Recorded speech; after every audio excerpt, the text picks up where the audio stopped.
Right, so this video shows you basically how to clean your wheels. So the product I'll be using here would be the Sonax wheel cleaner.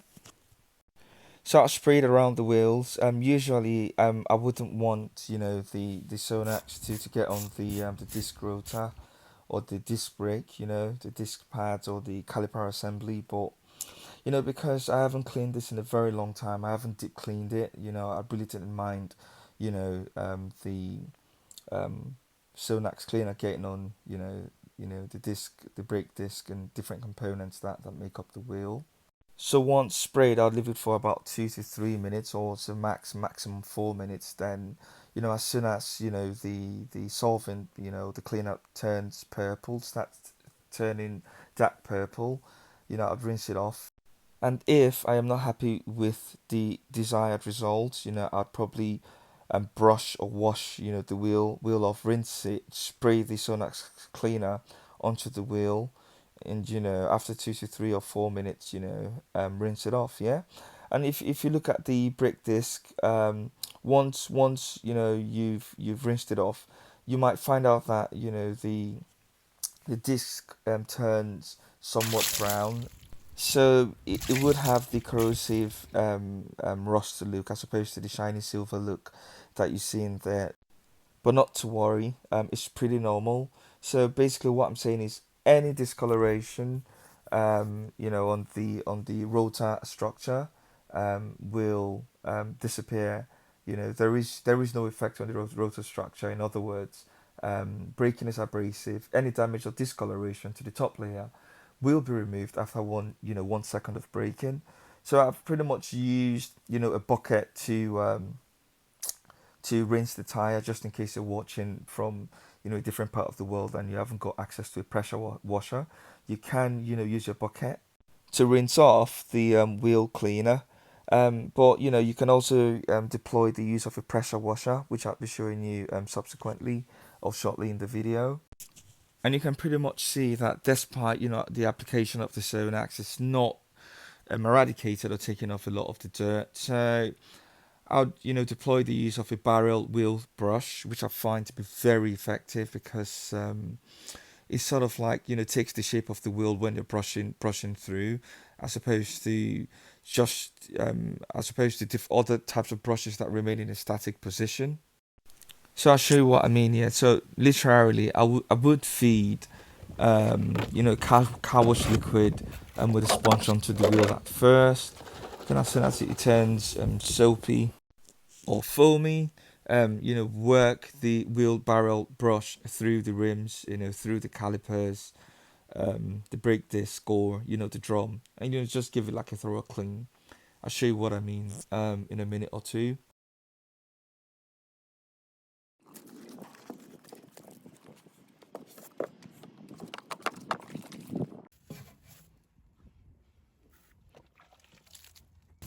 And then as soon as it gets quite foamy, start working the brush through. So pretty much just imagine water, that flows into crevices or, apertures or minute holes, how water takes the form of whatever object, it finds itself in, and there's that popular saying, the wet recipe as formless and as fluid as water. So that's what this brush is more like. So it takes, the shape of the wheel. So when it goes into the barrel or the drum, it's sort of like it can meander its way, find its way through relatively easily, and it would not break. So you can see, it's more like plasticine, that's used in molding or like for potty. It pretty much takes the shape of the barrel as opposed to just retaining its static original length. It bends and it's pretty much flexible, and you can pretty much work the brush, in any angle, in any direction. I'd say this is the best brush I've ever used in cleaning the wheels, and I would strongly recommend that you get the brush.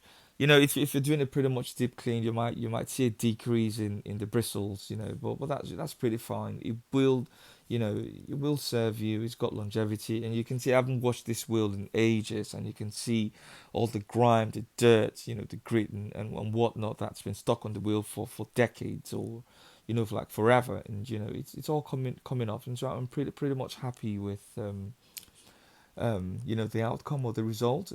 So what I pretty much done, you know, was to use Sonax on the wheel initially. It didn't get out all the grime and dirt and whatnot. So I had to, you know, scrub the wheel, manually scrub the wheel properly, you know, to get all of the residue or the dirt that's, you know, that's been hard pressed onto the wheel.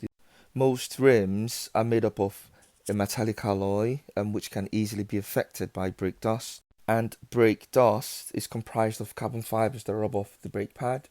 You know, you've got tiny metal shavings from the rotor, and which can, you know, cause damage to the surface of your wheels. So brake dust is essentially made up of iron. So if you look on your wheels and you've got like a reddish brown brake dust substrate or deposit on your wheels, then it's more likely that you've got, you know, brake dust on there.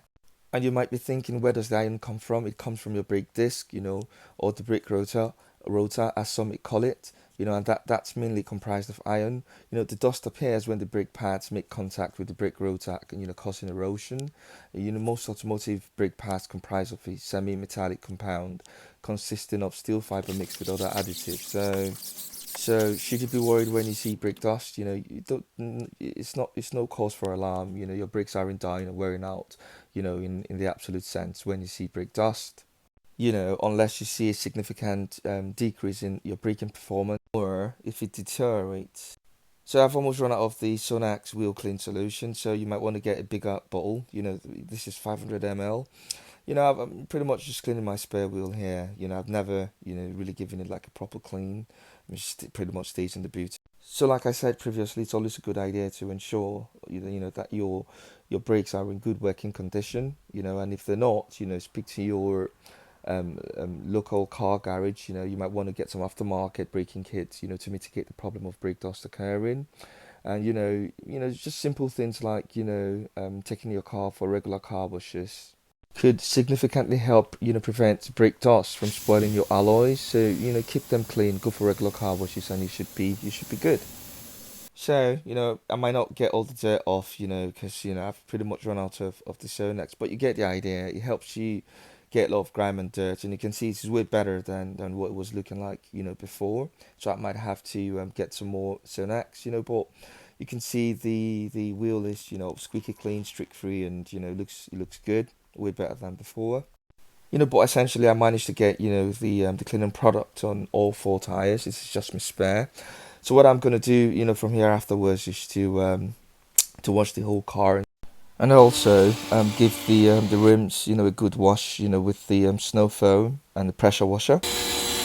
And once, you know, I've rinsed the car and the tires are somewhat dry, you know, then I can apply the vinyl and rubber care or the instant tire dressing to essentially redress the tire and, you know, uplift you know, its look to give it that soft sheen, shining type of look. So here I'd give the tire one more scrub, you know, with the snow foam, just the external, you know, a perimeter or circumference of the rim, you know, just give it a good scrub, you know, and you know, just pretty much get some more foam, you know, onto the car and the tires, and just let it seep deep, you know, to get all the grime and dirt out.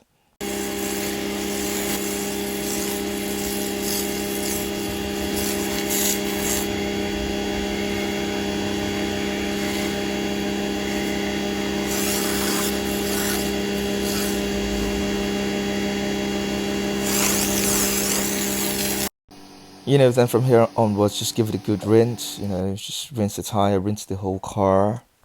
So the weather seems fine to me. I'm not washing the car in direct sunlight. You know, so if you're washing your car, avoid, you know, washing it in direct sunlight because too much heat can damage the exterior, you know, to your car.